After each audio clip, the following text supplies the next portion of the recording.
The first thing you need to do is take your clay and divide it into 2 equal pieces. These need to be about the same size. And then we're going to wedge that clay. We're going to kind of form a sphere shape or a ball shape by wedging it in our hands, smoothing it out, and turning it into more of a sphere. We're going to do that with both pieces.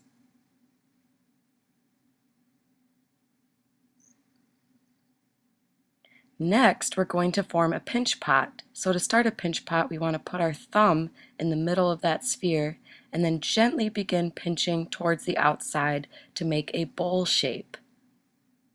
And the more we pinch, the more that the sides become a little bit thinner and thinner.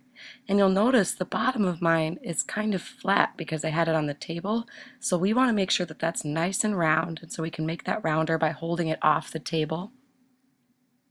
And as I go, I can just use one hand to kind of pinch the sides and make it a little bit thinner. We want the sides to be about the thickness of a pencil, so no thicker than a pencil and no thinner than a pencil. By keeping the sides an even thickness, it's going to make it a lot stronger. So this is about the width of a pencil, no thinner and no thicker, and it looks pretty good. It should be pretty much the same thickness on the bottom too of the bowl. And now we're going to do the exact same thing with that second piece of clay. We're going to form another pinch pot, and we're going to make that about the same size as that first pinch pot that we already made.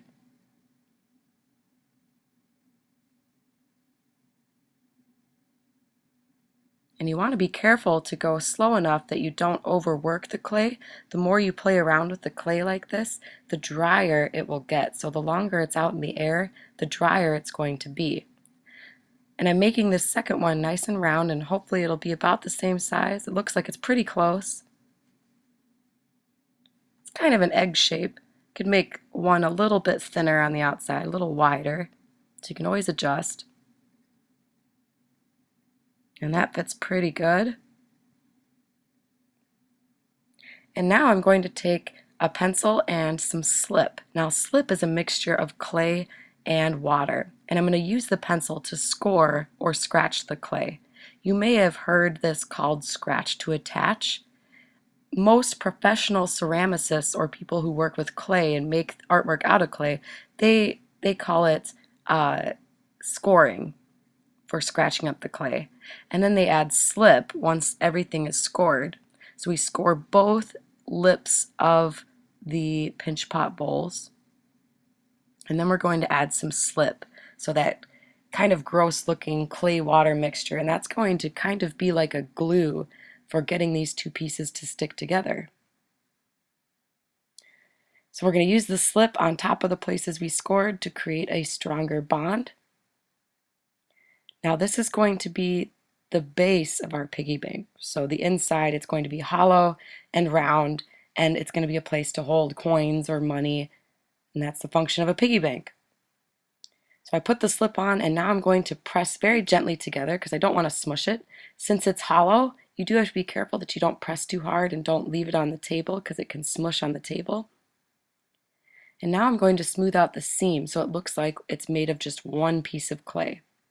And this can take a little bit of patience. You can use a little bit of slip to help you smooth it out, but don't use too much. If you use too much water, it'll just turn into a big, soupy, sloppy mess, and it's going to be really hard to work with. So the less water, the better. And I'm smoothing those two pieces together to make it look like just one sphere. And the nice thing is, since it's hollow, it's not very heavy because there's not a lot of clay in there. It's just on the outside. And I'm smoothing it all out.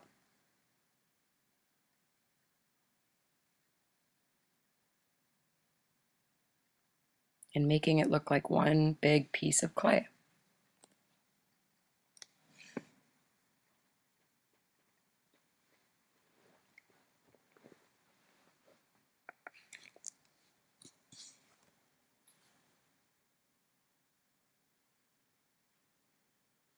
Now you're going to choose one design that you liked the best for your piggy bank design, and I chose an owl design because I thought that the shape of my piggy bank base was a nice owl shape. So I'm going to do the ears of the owl first. And when we're making features of our animal, we want to make sure that we make the features out of clay instead of drawing it into the clay. And later on, I'll show you what that looks like. So I'm making some ears for the owl, these little tufted feather ears. And I am making them about the same size, so I chose about the same size pieces of clay. Tried to match up the sizes as best as I could. And then to attach these, we're going to do scoring and slipping again. So we're going to scratch up both the piggy bank and then the ears.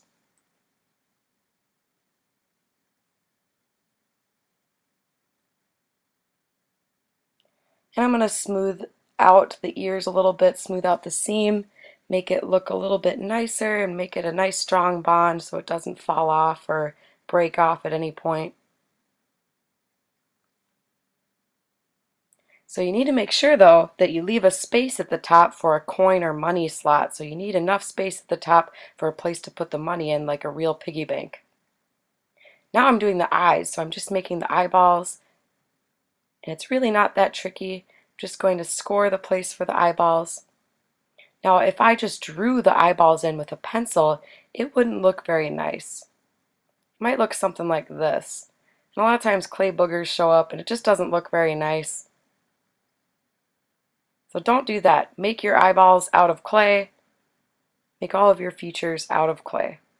Don't draw anything on, unless it's a texture. Now I'm going to do the beak. So I'm slipping and scoring on my base and then on the beak to attach it together. And I'm just going to use the back of this pencil to make some pupils in the owl's eyes. Now you also want to make sure you leave a space underneath for the cork plug. So how mine is sitting right now, it's not going to be able to have a plug in the bottom and it can't sit level. So I'm going to add 2 little feet, one on each side to hold it up so we have some space in the middle for the cork plug. That cork plug is going to be really nice so we can take it out and get our money out.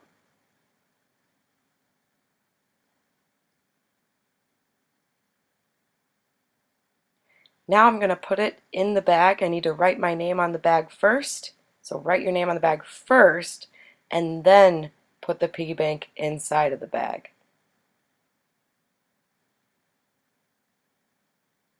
And make sure you seal up the bag. Carry it very carefully. Never set your artwork on top of somebody else's. And you are all done for now.